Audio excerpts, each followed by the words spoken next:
whatever it is in your life, health issues, relationship issues, all fear issues, what I'm about to share is to take seriously the importance of not taking things seriously.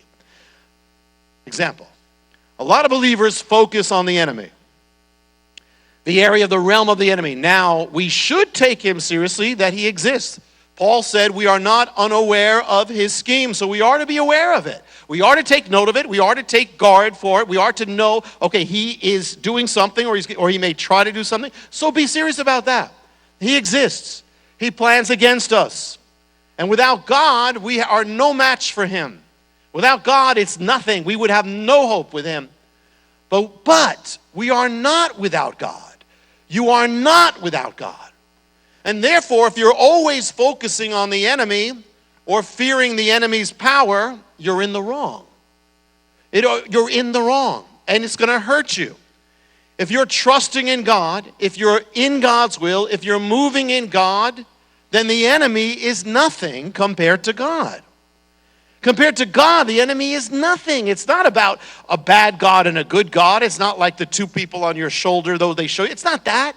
It's about God, the Almighty, and an angel that fell. It's about the Creator and creation. How many people, when you were young, you saw a show called Rocky and Bullwinkle?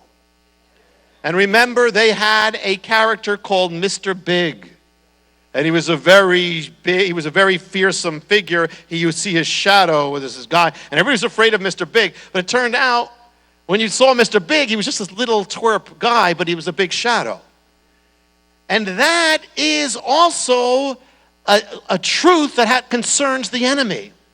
It's a mistake to take the enemy so seriously because the enemy is a liar. So if you take everything seriously that he tries to do, you're going to be in trouble. Messiah is being tempted, and he makes a statement. He says, "Get behind me, Satan." He does again when he speaks through something. Get behind me. Get behind me. Now notice he didn't just say, stop saying what you're saying. I don't want to hear it. He didn't say. He said, get behind me. Get out of here. Get out of my sight. Is basically not even just stop. Get out of my sight. Get behind me. I'm not even going to dwell on you. I don't even want to look at you. Get behind me, Satan. Look at Isaiah 14. I want you to turn to this. Isaiah 14. You have your Bibles? Isaiah 14.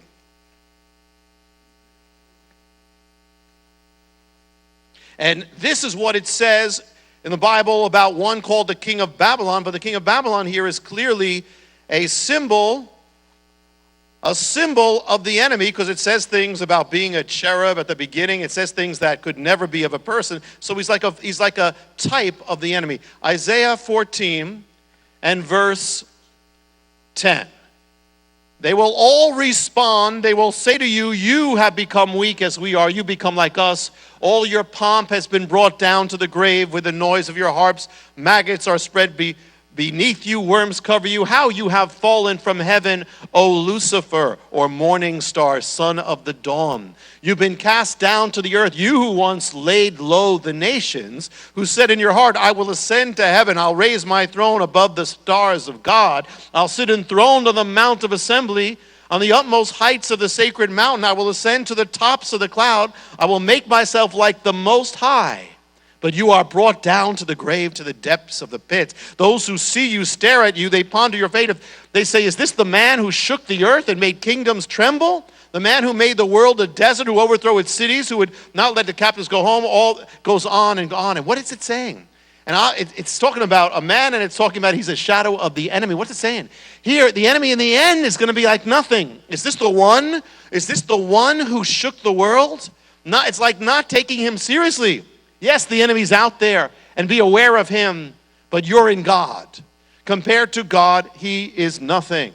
And so you have to stop taking seriously all his intimidations, his threats, his things that he does to throw in to make you lose your peace and make you panic. You got to stop taking that seriously, and you'll be a lot more at peace. There's a Jewish actor in the Yiddish theater named Moshe. He's down and out. He needs work. He's always ready. He needs work desperately. One day he sees an advertisement in the local Jewish newspaper. Actor needed to play gorilla. He says to himself, I'll never do that. I played Shakespeare. I would never lower myself to that.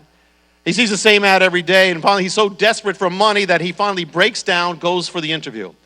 The employer turns out to be the local zoo, which has spent so much money renovating the grounds and improving the habitat they can't afford the gorilla they need. So until they get more funding, they've come up with an idea. They'll hire an actor in a gorilla suit. So needing the money, Moshe takes the job. At first he feels not only dishonest by fooling, but he feels undignified in the ape suit. Man who played Shakespeare. So now he's in the zoo in a gorilla suit. He's stared at by the crowds, and they watch his every move. But after a few days on the job, he begins to get encouraged by all the attention he's getting. The crowds are showing him more approval than when he was on the stage. So he starts putting on a show for them. Hanging upside down from the branches, swinging on the vine. Moshe is climbing up the cage walls and roaring and beating his chest. He starts drawing larger and larger crowds. And soon he becomes the hit of the zoo. And one day, Moshe is swinging on the vine, showing off before the crowds, and his hands accidentally slip. And he goes flying over the wall into the lion's den. And a terrifying-looking lion begins to approach him. And Moshe is terrified as he backs up as far as he can from the approaching lion. The lion's now over him. He can feel its breath. Moshe covers his eyes and starts to pray aloud and reciting the ancient Shema. He says, Shema Yisrael, hear, O Israel. At that, the lion opens up its powerful jaws and says, Baruch Shem Kavod, blessed be his glorious name. And all of a sudden, the panda from the third cage lets out a wild scream saying, Oi, Kavod, will you both shut up? You'll get us all fired.